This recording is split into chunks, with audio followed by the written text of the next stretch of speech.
This is Math, Topic 3, Lesson 2. So your learning objective is still, I'm learning to use the distributive property of multiplication. And remember, the distributive property is the break apart property. So that's where we decompose and break apart one of those factors so it's easier for us to multiply. So let's listen to our problem that we have here. There are 3 rows of pictures on a wall. Each row has 7 pictures. How many pictures are on the wall? So what I'm going to do is I'm going to make this array for us to split apart, okay?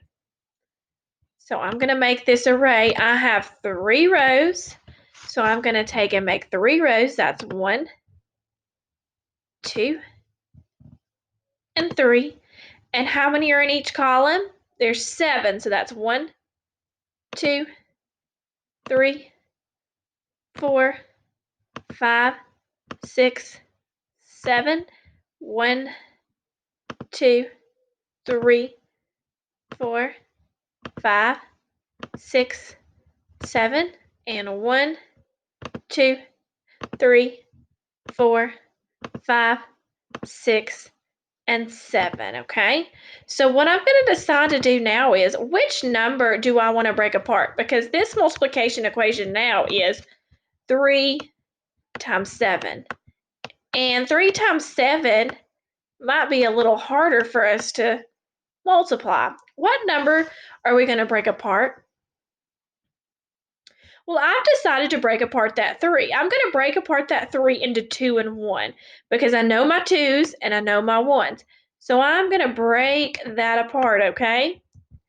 So this top array is a 1 row of 7. So that's 1 times 7, okay? And this bottom array is 2 rows of 7. So it's 2 times 7. So which factor have I broken apart? I've broken apart that 3 into 2 and 1. So I've broken it into 2 and 1. So my new equations will be 2 times 7 plus that 1 times 7, okay? And that's going to be the same thing as 3 times 7. You've just broken apart the factor 3. So what is 2 times 7? Well, you can skip count by 2 7 times. That's 2, 4, 6, 8, 10, 12, 14. So 2 times 7 is 14. Plus, what's 1 times 7? Well, you know the identity property tells us that anytime you multiply something by 1, it's the same number. So 1 times 7 is 7. So what's 14 plus 7?